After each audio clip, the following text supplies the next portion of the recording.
é assim, ó. Tem que ensinar, você tem que ensinar. E tem um jeito só de ensinar. Se você acabou de chegar nesse canal, meu nome é Jana Viscardi, sou eu mesmo, dona e proprietária desse modestíssimo espaço. Sejam todos muito bem-vindos. Você pode me acompanhar nas diferentes redes sociais, pode patrocinar a produção de conteúdo desse canal e pode também, como sempre, compartilhar esse material com outras pessoas para que elas passem a conhecer o que eu venho produzindo aqui.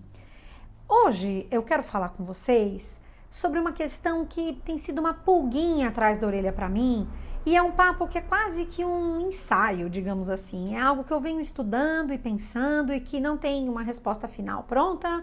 E se você é uma linguista que trabalha com análise da conversa, talvez pudesse fazer contribuições muito mais potentes do que as modestíssimas contribuições que eu vou fazer aqui. Já aproveito para dizer que esse vídeo foi feito na natureza. Mentira, isso aqui é a casa da minha mãe, tem uma rua aqui na frente, vai passar carro, vai passar moto.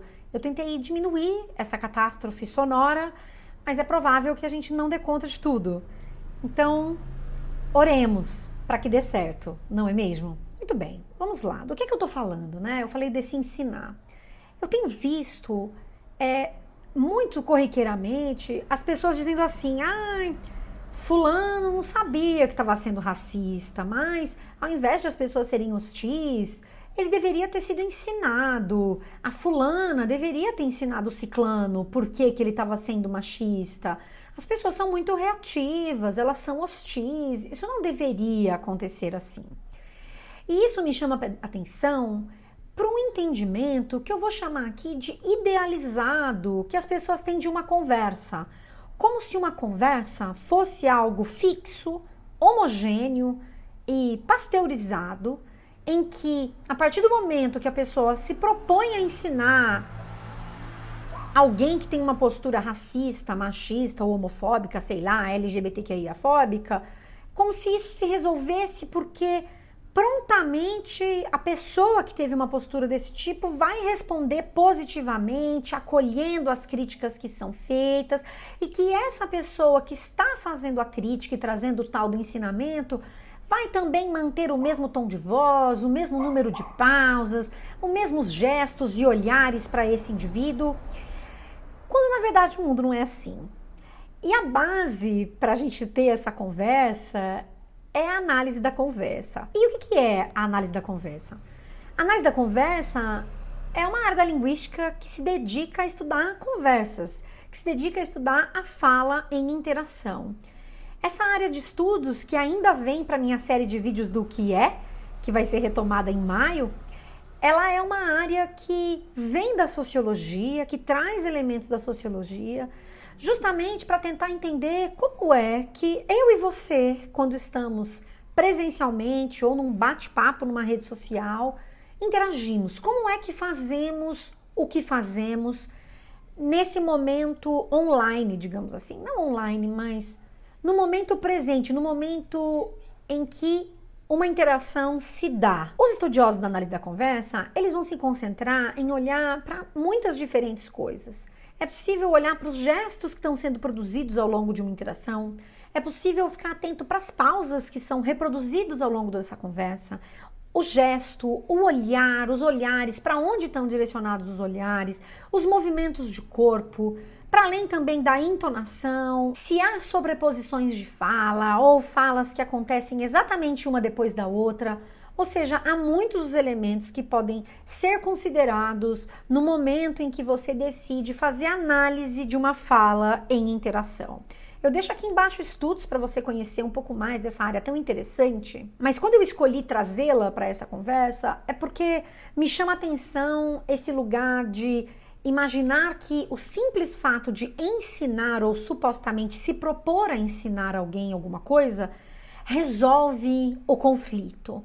Quando, na verdade, em uma interação, a depender da circunstância em que ela acontece, como acontece e a quem se direciona, dentre outros fatores, esse ensinamento pode não ter esse efeito desejado desse outro indivíduo dizer, tá bem, muito obrigada, eu entendi que estava sendo machista, racista, homofóbico, não mais farei isso. E isso efetivamente repercutir a tal ponto de que essa pessoa não terá mais uma atitude preconceituosa. Eu penso no exemplo que a gente tem visto no Big Brother, que são atitudes que são racistas e também homofóbicas, e como elas se desdobram nessas conversas. Eu não pretendo aqui fazer a análise da conversa como se faz num artigo científico, mas eu estou justamente elucubrando a potência dessa área do conhecimento, desse conjunto teórico, para pensar esse elemento da idealização do que seria o ensino numa conversa. Pense, por exemplo, no caso de Rodolfo e João. Rodolfo é um personagem do Big Brother Brasil de 2021 que, no momento em que estava vestindo uma fantasia de homem pré-histórico, colocou uma peruca e, ao colocar a peruca, sugeriu que o cabelo estava muito parecido com o cabelo de um participante negro. Essa peruca era de um cabelo todo bagunçado, com osso na cabeça, era algo bem estereotipado do que seria essa figura pré-histórica, selvagem. Observe que há toda uma discussão em torno da questão do cabelo da pessoa negra, porque o cabelo crespo, ele é visto como ele é mal visto. Ele é visto como um cabelo que deveria ser alisado, domado. Então, é curioso você pensar nesse símbolo do cabelo colocado nessa figura que seria um selvagem, sendo associado justamente a uma pessoa negra.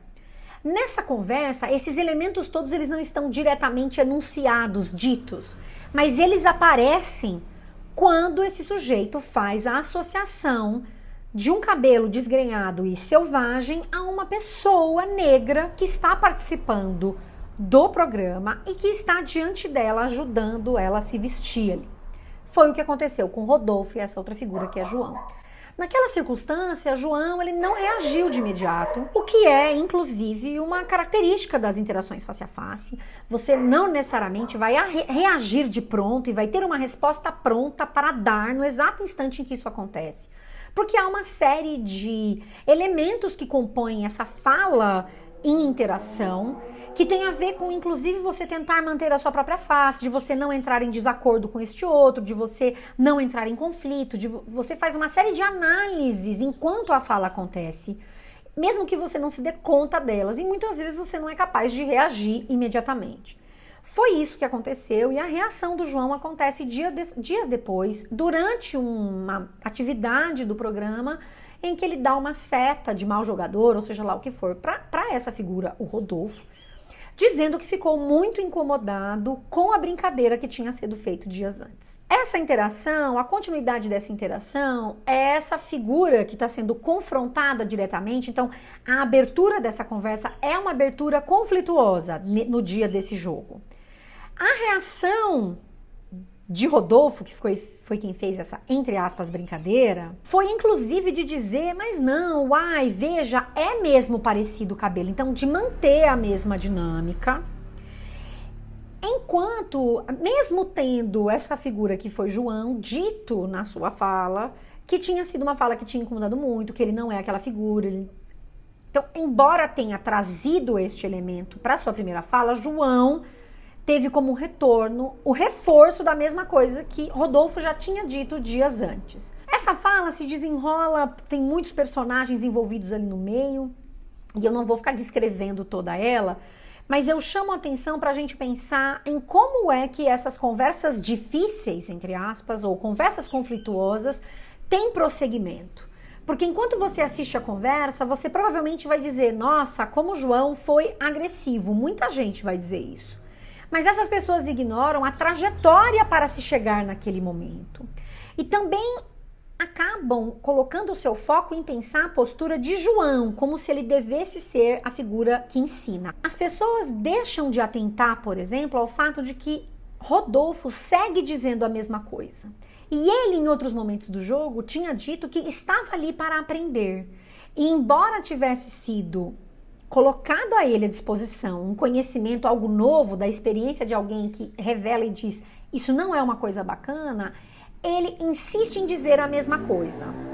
Então, o que é o aprendizado e como é que ele se dá em situações que são conflituosas e de realidades de preconceito?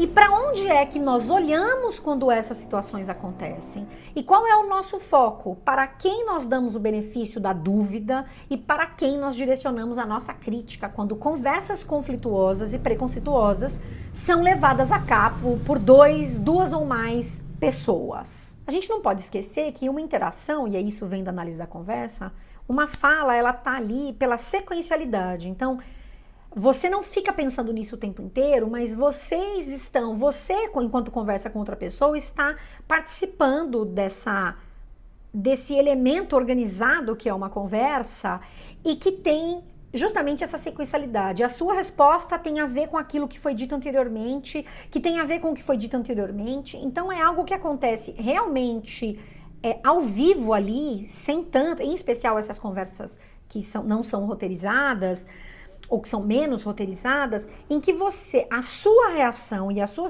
resposta depende inevitavelmente daquilo que está sendo dito para você. Então, quando alguém diz que, na verdade, tudo seria diferente se as pessoas fossem ensinadas, é porque elas estão imaginando que essa fala ela é opaca, que tudo acontece sem conflito e sem questionamento daquilo que o outro está dizendo, ou sem a observância de alguém que está ouvindo e pensando, essa pessoa não está me escutando naquilo que estou dizendo e no impacto disso para uma interação face a face. Mas eu acho importante trazer esse elemento da sequencialidade para a gente entender que cada conversa é uma conversa. Vai depender de como os ânimos estão quando essa conversa acontece, vai depender da circunstância em que essa conversa acontece, quem são as pessoas, os atores envolvidos nessa conversa e como se sentem quando interpelados pelo outro e como isso aparece nessa interação. Então, uma interação que se dá sem roteiro, ela não necessariamente vai sair como você gostaria. O problema está é que quando alguém tem uma fala racista e se pressupõe que ela deve ser ensinada, se coloca esse outro num lugar de uma figura de uma estabilidade, homogeneidade de comportamento, como se isso fosse possível, independente da forma como o outro vai continuar a conversa. E como se aquele indivíduo que está ali fosse um indivíduo ahistórico, que não tivesse passado por aquilo outras vezes e que por isso já não se sentisse afetado por aquela fala que está sendo colocada ali naquele momento. E por mais que naquela conversa Rodolfo não seja responsável por tudo que já foi dito a João, ele é responsável por aquilo que ele disse naquele momento. Ele não é responsável por todas as outras vozes, mas ele encarna ali essas outras vozes quando diz algo que João já ouviu inúmeras vezes em função desse racismo que as pessoas não reconhecem como racismo, que é um racismo que parece velado, mas que ele não é. É um racismo que nos acompanha cotidianamente, que as pessoas têm muita dificuldade de entender como racismo. E por isso vão chamar de mimimi. Mas não é curioso chamar de mimimi sem olhar para a maneira como, nesse caso específico, Rodolfo é categórico em dizer naquele momento que ele acha o cabelo parecido sem escutar as outras coisas que João estava dizendo e de depois tentar trazer uma experiência pessoal, que é um elemento muito interessante, poderia ser um elemento muito interessante de ser estudado nessa conversa, de trazer um elemento pessoal que não tem relação direta com o racismo, que é uma palavra que não é usada, inclusive, pelos participantes nessa interação e que tem certamente um impacto também na maneira como essa conversa continua. Mas ele fala do cabelo dele, que é um cabelo liso, como se a experiência fosse a mesma. E como se, fazendo isso dessa maneira, fosse possível que a conversa continuasse também da mesma forma, seguindo explicitamente apenas um ensinamento, sem que a pessoa que está supostamente no papel de ensinar fosse impactada por essa conversa. Então, observe que a complexidade das relações humanas e da maneira como conversas se desenrolam tem um impacto para as pessoas que estão supostamente tentando ensinar o outro. Tem também impacto na maneira como o outro está recebendo essa conversa. Então, a gente precisa entender que não é simplesmente, entre grandes aspas, ensinar o outro. Porque embora a pessoa possa dizer que ela está ali para aprender, ela não necessariamente está disposta a escutar naquele contexto, naquele momento, naquela circunstância, aquilo que o outro tem a dizer. E aí é uma coisa muito cruel o que a gente vê como consequência disso, que é as pessoas atribuindo à figura que sofre a violência e o racismo a culpa de aquela conversa não funcionar como deveria. porque você não disse na hora certa, você não disse no tom certo, você não disse com a pausa certa ou com a paciência que deveria ter. Então observe que analisar, pensar como uma conversa se desenrola pode ser muito interessante e potente para a gente desmistificar essa coisa de um ensinamento que seria superior a toda e qualquer reação desses indivíduos que participam da conversa, como se uma pessoa que se diz disposta a aprender estivesse aberta para aprender toda e qualquer coisa e não continuasse reproduzindo formas de racismo, machismo e homofobia, mesmo quando se diz disposta a aprender. E como se isso não fosse impossível de impactar aquele que está ali diante da pessoa que reproduz uma lógica racista. Como se ela devesse ou pudesse se manter exatamente da mesma maneira, independente daquilo que for dito a ela. Então, gente, uma conversa, como eu disse, é diferente. Todas as conversas são diferentes umas das outras, na maneira como elas se desenrolam. Embora as conversas sejam estruturas organizadas, sequenciais, e situadas, que têm elementos que podem ser analisados, porque podem ser, sim, recorrentes. O que eu acho importante é a gente entender que, embora haja recorrência, sequencialidade e organização de uma conversa, é muito difícil exigir dos participantes de uma conversa que é natural, digamos assim, sem roteiro, que ela aconteça como eu quero, eu que estou do lado de fora, esperando que aquela pessoa aprenda o que eu quero que ela aprenda, ou que ela deixe de ter uma atitude, ou que ela ensine como eu quero que ela ensine. Porque as pessoas em uma conversa, elas não são professores ouvintes, elas são muitas coisas ao mesmo tempo. E além disso, na conversa, as pessoas têm que fazer muitas coisas, dentre elas, negociar o sentido do racismo. Porque quando o Rodolfo traz o elemento do cabelo dele, ele está igualando situações e experiências que são absolutamente distintas, o que faz que seja preciso voltar atrás para, entre aspas, explicar que aquelas coisas são diferentes e que aquilo que ele está relatando não é racismo e que, portanto, é um tipo de comparação que não pode ser feita. E veja, então, que esse ensinamento não é linear, porque você precisa ir e vir muitas vezes nesses elementos da conversa para negociar, inclusive, o sentido daquilo que supostamente seria comum a todos. Então, o sentido do racismo nessa conversa que a gente viu, por exemplo, no Big Brother, entre Rodolfo e João e Rodolfo e Camila, ele está sendo negociado, porque Rodolfo, ele não está entendendo, ou parece não estar entendendo, que aquela conversa está se tratando de racismo, ou que o fato de ele ter o cabelo cacheado nada tem a ver com pessoas que têm cabelo crespo, que a gente está falando de um sistema de opressão, a gente está falando do racismo estrutural, e isso torna impossível essa comparação. Então observe que eles estão negociando isso o tempo inteiro. Então, olha quantos elementos a gente tem aqui. Você precisa negociar o sentido. É o que está sendo feito, é o que Camila e João fizeram naquela conversa junto com Rodolfo, né, em momentos separados. É preciso ir calibrando o caminho que essa conversa vai ter, se é de conflito, se é possível chegar a um consenso, ou se essa conversa acaba, ela é interrompida de maneira mais ou menos abrupta.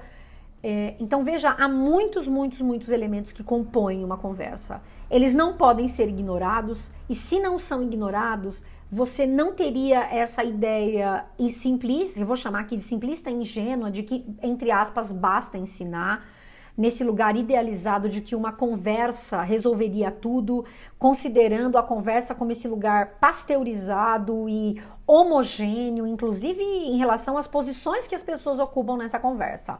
Não é assim que a banda toca, e eu volto a falar disso em outros momentos. Vou deixar aqui alguns artigos para vocês lerem sobre análise da conversa, e falaremos sobre análise da conversa também em vídeos mais específicos sobre isso em um outro momento. Um beijo, tchau, tchau.